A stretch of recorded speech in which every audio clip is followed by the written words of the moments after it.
Um, Shoyinka suggests that while the Holocaust and Hiroshima are universally recognized as horrors, which must never be allowed to occur again, the slave trade is not always considered a tragedy of the same enormity.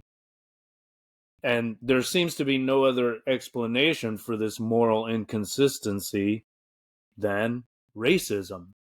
What can be done to address this? Why is the slave trade not considered, equal to those other two horrors of the Holocaust and Hiroshima, Hiroshima.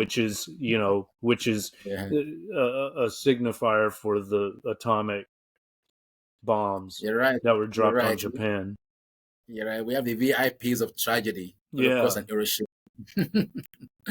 So what's the deal with that? I should be asking you really. I mean, you're a white guy, so you because there's no black guy that does not know this that they live slavery lives and just hang on to Holocaust like it was bigger than slavery. No, it wasn't. But let's leave that. Let's just talk about what can be done, right?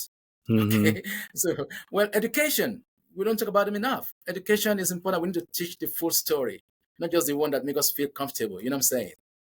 And there Hmm. should be awareness campaign. I mean, imagine museums talking about transatlantic slave trade. I don't know if there's any museum talking about that. So, and then the government institution too have to play a role. I mean, they have to admit that they messed up. Oh, sorry, we messed up. Well, they're doing it bit by bit. We're getting there. And reparation. This actually was it 2 weeks ago. There was a president of Guyana was on BBC. Did you see that? No. President of Guyana was on BBC just 2 weeks ago and talking about reparation, and the host was just attacking him, getting angry. You want us to pay for what our generation did, what our forefathers did 5 generations ago? Why do we have to pay for that? Something like that. It was Hmm. it was interesting, but we need to talk about it, dialogues, and we need to talk about it, and we need to support historical research. That thing, and grassroots movement too. Communities coming together, raising awareness, and saying it wasn't okay. We can't keep treating historical horrors like there's some exclusive clubs.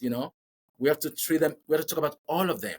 So there are things we can all do. I mean, especially in your court. I mean, we are doing it, but we don't get support. There was a survey recently. Was it a survey? I don't know what it was on internet recently, asking country to accept whether they should pay reparation. Many of the Western countries refused. They said no. Why should we pay reparation? I mean, there are a lot of there has to be discussion. Let's just say there has to be discussions about this.